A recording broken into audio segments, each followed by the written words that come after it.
सुनीलजी, आज संघ 100व्या वर्षामध्ये पदार्पण करत असताना एक मोठं सेलिब्रेशन संघ करेल अशी चर्चा होती. म्हणजे गावोगावी काही उत्सव होतील, उत्साहाने सगळे लोक मिरवणुका वगैरे निघतील. पण या सगळ्यांना फाटा देत संघाने एक विधायक दृष्टीची 100 वर्ष बाळगली. त्याचाच पुढचा टप्पा म्हणून या सगळ्या सेलिब्रेशनला त्यांनी बाजूला ठेवत नेमकं आता पुढे कसं जायचं ठरवलं आहे, नजीकच्या काळामध्ये आणि दीर्घकालीन अशा संघाच्या काय काय उपाययोजना असतील किंवा काय काय पावलं संघ उचलणार आहे. संघाच्या 100 वर्षाची जी यात्रा आहे त्यामध्ये जी मूळ गोष्ट होती की बा या देशातल्या लोकांनी या देशावर विश्वास ठेवला पाहिजे, आपल्या धर्म संस्कृतीवर आपल्या शक्तीवर विश्वास ठेवला पाहिजे, आपल्या क्षमतांवर विश्वास ठेवला पाहिजे, स्वाभिमान ठेवला पाहिजे आणि त्याच्या भरोश्यावर पूर्ण समाजाने उभं राहिलं पाहिजे. स्वतः समाजातल्या वेगवेगळ्या लोकांनी संस्थांनी पुढे येऊन जे काही आवश्यक बदल आहे समाजाकरता ते करण्याकरता पुढाकार घेतला पाहिजे.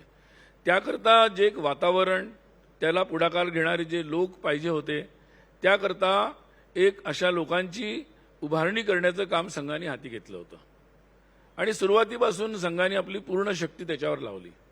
आणि मला असं वाटतं की या 100 वर्षाच्या यात्रेनंतर आपण बघू शकतो की जर मला तुम्ही विचाराल तर देशामध्ये आज भारतातल्या लोकांचा भारतावर विश्वास आहे की बा आपल्यामध्ये एक शक्ती आहे, आपण पण जगामध्ये पुढे जाऊ शकतो, आपल्या भरोश्यावर आपण उभे राहू शकतो. आणि मला असं वाटतं की कुठल्याही देशाच्या पुढे जाण्यामध्ये किंवा समस्यांची किंवा उत्तरं शोधण्यामध्ये ही गोष्ट सगळ्यात महत्त्वाची आहे.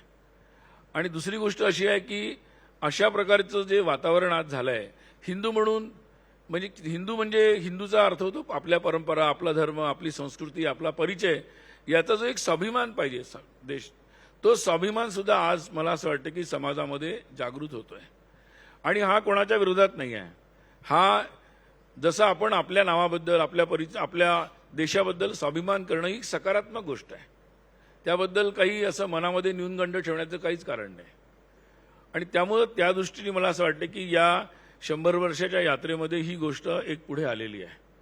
आता पुढल्या काळामधली जी गोष्ट महत्त्वाची आहे की समाजातले जे काही आपल्यासमोर सामाजिक परिवर्तन व्हायचे आहे, समाजाला खऱ्या अर्थाने समाजातल्या प्रत्येक व्यक्तीला पुढे आणायचं आहे.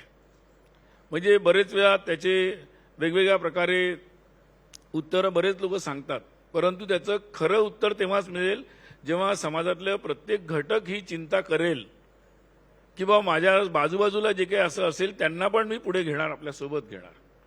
तर त्या दृष्टीने हा संघाचा महत्त्वाचा पुढचा टप्पा असणार आहे. आणि हे काम केवळ स्वयंसेवकांनी करून होणार नाही, तर समाजातल्या प्रत्येक घटकाला केलं पाहिजे. तेव्हा हा संदेश घेऊन आम्ही सगळ्यांपर्यंत जातोय शताब्दी वर्षामध्ये की जे काही हे प्रयोग झालेले आहे, जे काही थोडंफार काम झालं आहे ते आता पूर्ण समाजाने हे सगळ्यांनी पुढे नेण्याचं आहे. म्हणजे आपल्याला आज आता आपण महाराष्ट्रामध्ये आहोत, जातींवर बऱ्याच चर्चा होत असतात, बरेच राजकीय चर्चा पण खूप होत असतात. परंतु खरी गोष्ट अशी आहे की प्रत्येकाच्या यादीमध्ये, प्रत्येकाच्या स्वतःच्या घरच्या व्यवहारामध्ये, उत्सवामध्ये सगळ्या जाती समाजातले लोक त्यांच्या यादीमध्ये आहेत का, आपल्या व्यक्तिगत जीवनात त्याचा सहभाग आहे का, हे जोपर्यंत समाजामध्ये याचा अभ्यास वाढत नाही तोपर्यंत आपण याची उत्तरं शोधू शकत नाही. आणि त्या दृष्टीने समाजापर्यंत पोहोचून हे आव्हान करायचं. आणि या जो विश्वास आलेला आहे त्याच्या भरोश्यावर आता आपल्याला आपापल्या या समाजाच्या ज्या समस्या आहेत, देशाच्या ज्या समस्या आहेत त्या सोडवण्याकरता प्रत्येक युवकांनी कसा पुढाकार घेतला पाहिजे. आणि याकरता त्यांच्यासोबत स्वयंसेवक उभे राहतील आणि समाजातल्या अशा सगळ्या संस्थांनी याकरता पुढाकार घ्यावा. आणि त्याकरता संघाची जेवढी काही नेटवर्क आहे, जेवढी काही स्वयंसेवकांची शक्ती आहे ती सगळी या दृष्टीने कामाला लागेल.